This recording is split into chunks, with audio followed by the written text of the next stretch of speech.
hope everybody's fantastic. Listen, I wanted to talk about several things that have been occurring in the AI front. Right now, where's everybody been? Now they're talking about massive job displacement. Yes, that was talked about, but only, kind of on the fringe. It really wasn't that big of a deal when people were discussing it, but now all of a sudden it's a huge deal.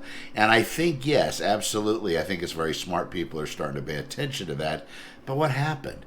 Was it because the corporate world started to discover that their jobs might be on the chopping block?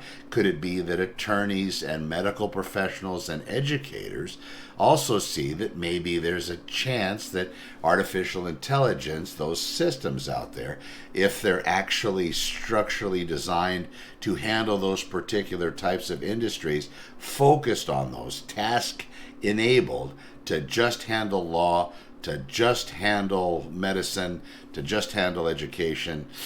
Yeah, maybe so, right? So that's what's really spearing this off. In addition, whenever these companies want to bring more attention to AI, it's not, they don't bring it to the people telling us that you're going to have much longer lifespans.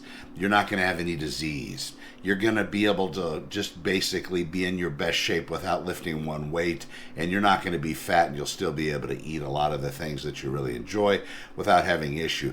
These are potential repairs that AI would be able to do with the advancement of the current technology and all those frameworks and all those spaces.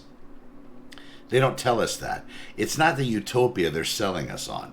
We look at that maybe as, if it happens, great. If not, how much longer am I going to live? What's the point?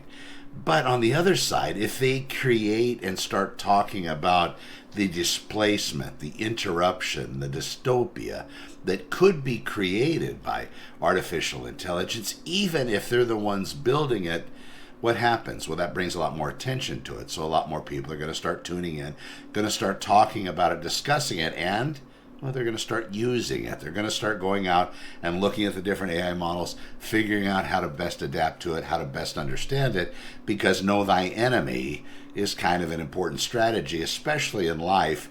And in some cases, knowing your friends may be important too, because they might turn out to be your enemy, which I suppose is an analogy that could carry forward with artificial intelligence.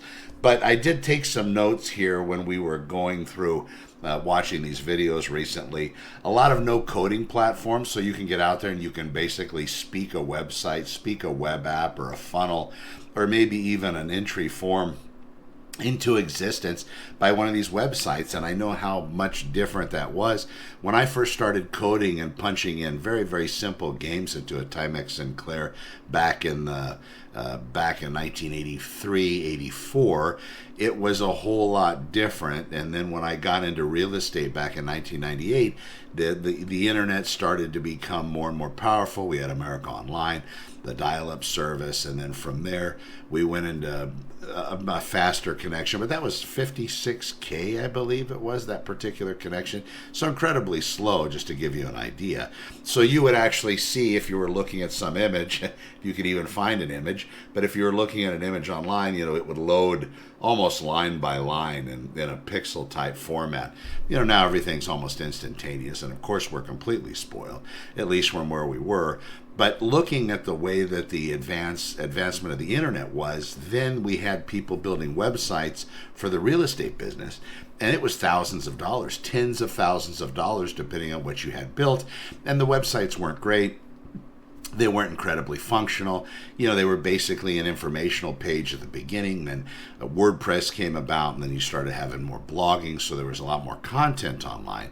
So that's how the internet really started, and then you started getting into more fancy websites. Different types of programming languages were used, different types of construction. Then after that, that evolved into the drag and drop websites, so you could basically get something that you liked, and then you could kind of build it yourself. So that was an offering also. But the build it yourself model, you didn't really have to know code, so it has existed, the no coding websites, but you had to kind of accept what they were showing you. There wasn't a lot of manipulation able to be done on the user end, looking at these different websites that you could basically bring into existence, but it was already templated. So there was a template, and you were able to maybe change the colors, maybe some of the different sizes, but realistically the layout was structured as it was. There wasn't a lot of movement or change in that particular model.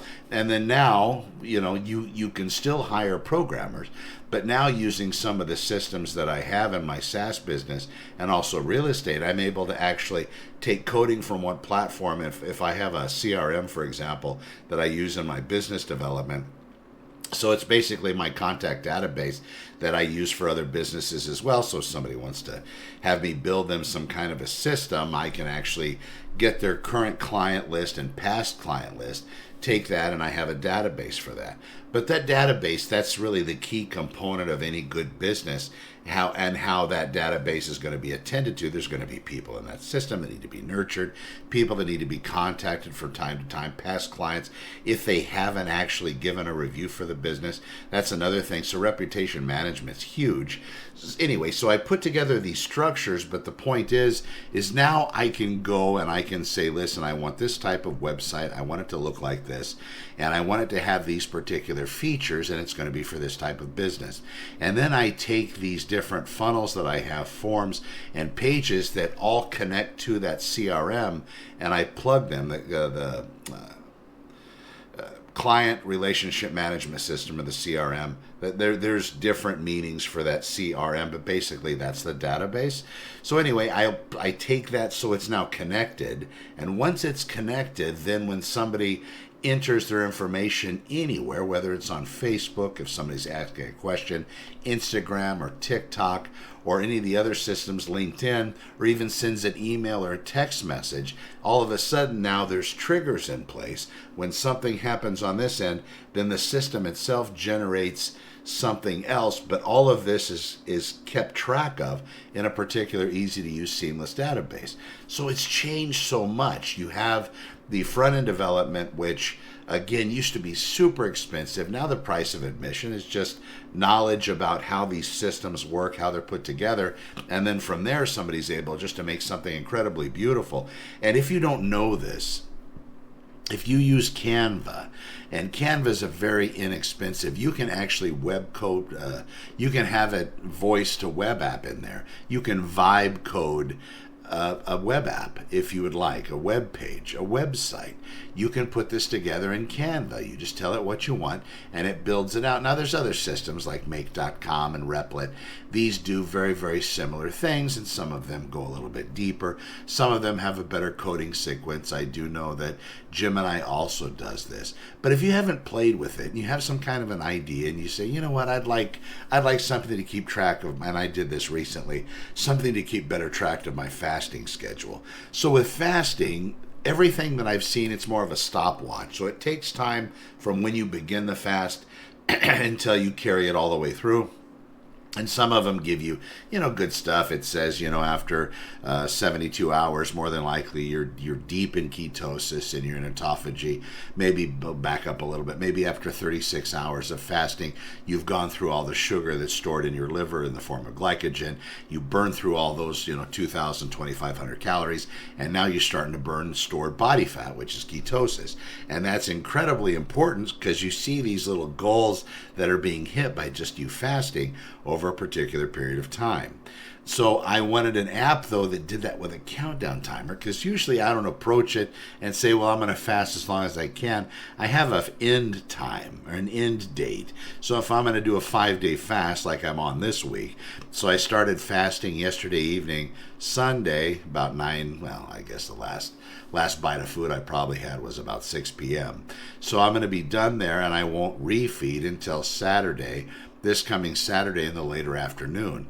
So 5-6 day fast, but it would be nice to have a timer that's a countdown timer telling me when I'm finished versus being on a stopwatch. And that was very easy to make, and it's for me and it's wonderful. But you can also take this and turn it into a business. You can sell those apps, you can put those online and come up with that idea that maybe nobody has had yet, or take something that's in existence and actually make it better and then get that publicized online.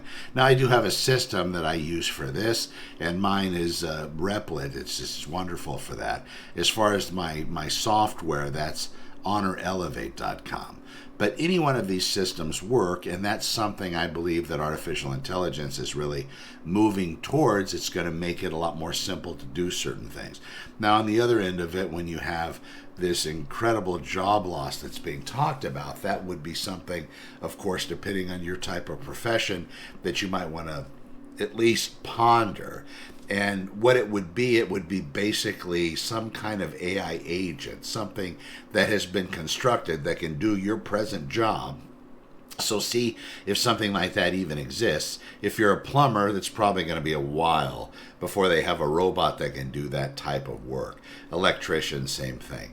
The kind of trade type businesses, those are going to be difficult to replicate, at least for time being. But it looks like on the other end of it, the accountant type world, probably not legal, but that's going to depend. Maybe in the real estate world, it depends. There's a lot of movement that has to happen by people actually showing properties in person. People feel more comfortable with that, I think, than just doing it sight unseen, because I know there's been real estate companies developed over time that basically you don't have to really ever meet anybody to be able to purchase and buy real estate, but people still want to see the house, and they want to see it in person. They want to smell it, they want to walk through it, they want to feel it. And it's difficult to do that online because we still have a very spiritual connection to things, I guess. So when people walk through residences with me, they usually come to an opinion of the residence that we're looking at. How does it feel? Does it feel good? Does it feel like we could live here? Does it feel like home? Does it feel cozy? These sorts of things. And other properties you walk through and it's like, oof, that one, I don't know what was wrong with it, but it felt a little rough. Didn't feel comfortable. I can't imagine myself living here. So there's still a little moving parts on that. But how is it going to affect your job? What type of employment do you have? And is artificial intelligence something that maybe your boss, the owner of the company, can replace you with? And that's, I guess, where you need to start looking. And then if you wanted to, you could actually say, well, I wonder how I can make AI improve what I already do, so you can start hitting more home runs for your boss. But slippery slope, right? Maybe if you start doing this and you're using AI, try to answer that question, well, would artificial intelligence be able to do this itself without me? Is there a possibility of that happening? And if you have no idea what I'm talking about, that's why, at least as soon as you can, start understanding a little bit more about it and just open one of them up and start having a conversation.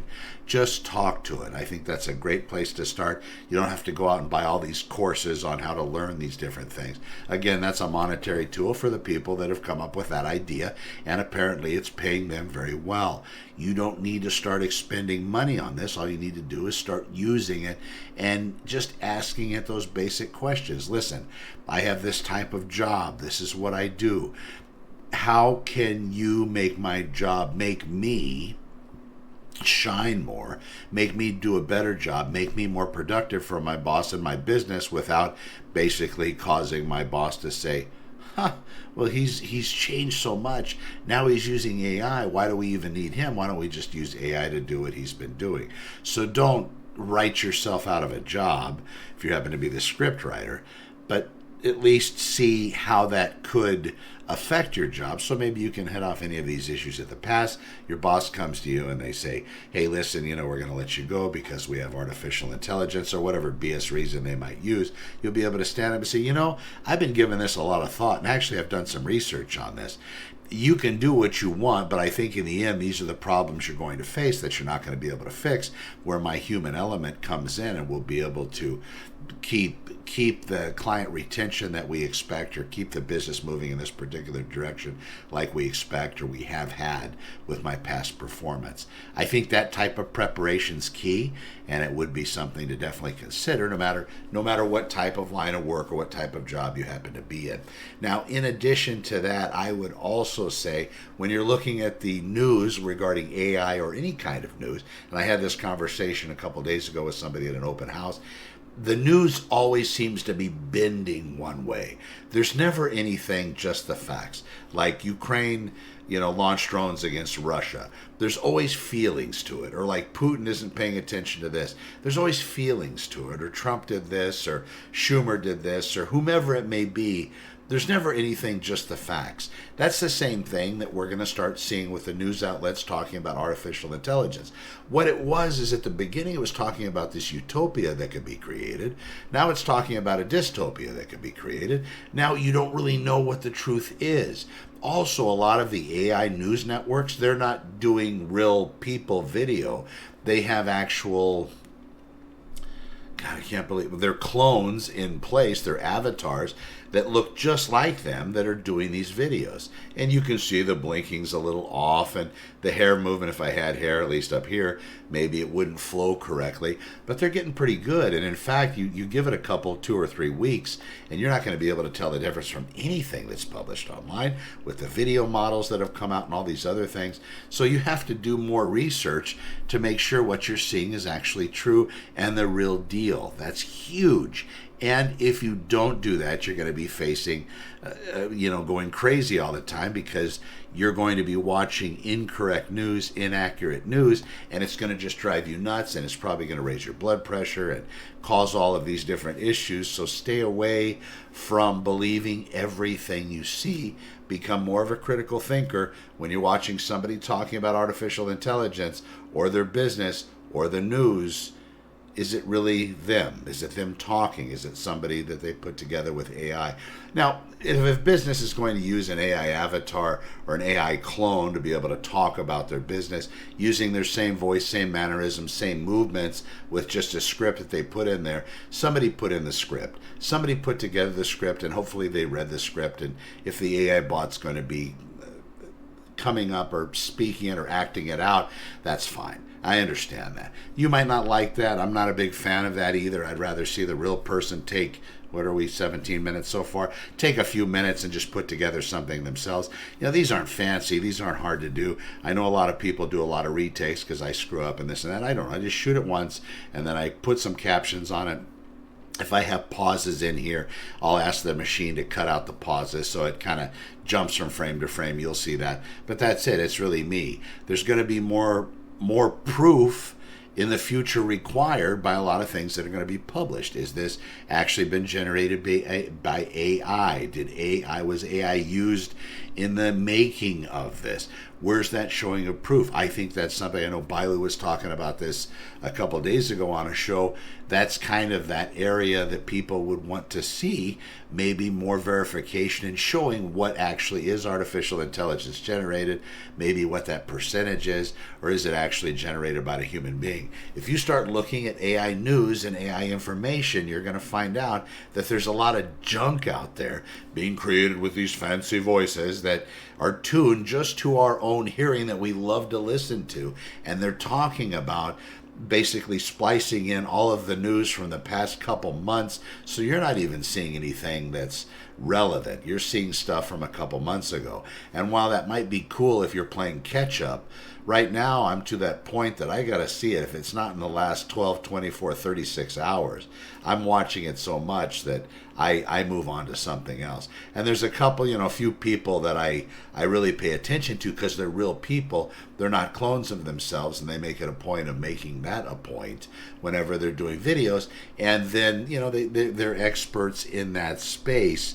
But then after I watch them, then I have my own opinion at 56 years old, and I have a different kind of an idea. Not that I think we're going to, the world's going to come to an end, but we have to make preparations for it as if we have aliens that are going to be landing here within the next couple months. It is that powerful, and it's definitely something to consider. Now, usually if aliens were able to get here, they say that more than likely they'll take over and conquer because they have a superior technology, but it could be that they are so advanced and so high that they actually have developed in a way that they're not like human beings where we try to conquer everything, it seems, but maybe they're a little bit more relaxed, more paused, and more proportioned where they want to help the worlds that they come in contact with. They want to help them be the best they can. I think showing them our humanness, not the bad humanness, but the good humanness, I guess would be the way.